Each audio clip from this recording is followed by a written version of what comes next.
So I'd like to respond concerning the Grassley-Durbin First Step Act signed into law by President Donald I thought Trump. you might have a response. By President Donald Trump. I almost want to repeat that because this notion that it's soft on crime, I don't consider Chuck Grassley soft on crime. I don't consider Donald Trump soft on crime. Let me tell you the numbers that we have. Some 30,000 released. The recidivism rate for people released under the First Step Act is 12.4%. 7 out of every 8 individuals released under the law have not been rearrested or charged with a new crime.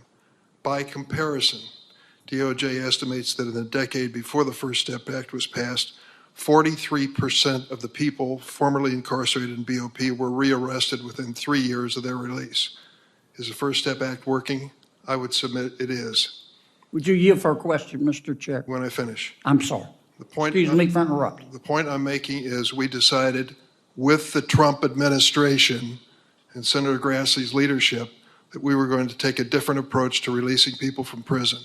We would give them an opportunity to be trained, educated, skilled, in many ways more prepared for release, because 80%, I believe, in the system are going to be released someday.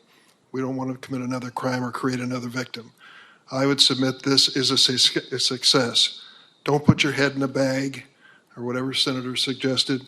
Stand up tall and try to make it better, and I'm ready to do that.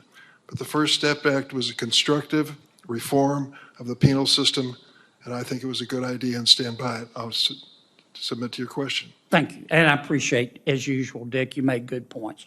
Here's my point. I didn't vote for the First Step Act because I was afraid this was going to happen. And what I hear you saying is that of the 30,000 that the director released, over 3,000 committed another crime and are back. Here's my question. How come you know that and she doesn't? Because she's probably looking for... And the 40,000 people at the Bureau of Prisons who are supposed to give us this information don't know. Well, I'd like to say in all fairness, she's under oath, and I think when you ask for numbers, she wants to make sure she tells you a number she can live with.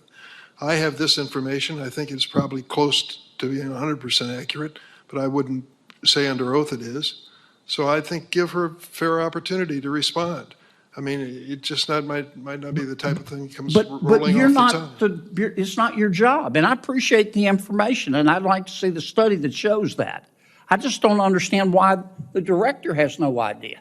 Well, she didn't say she was uncertain and she wanted to go back and check. She said, I don't know. And I just find that extraordinary. I'm assuming since she's under oath, it's an honest answer.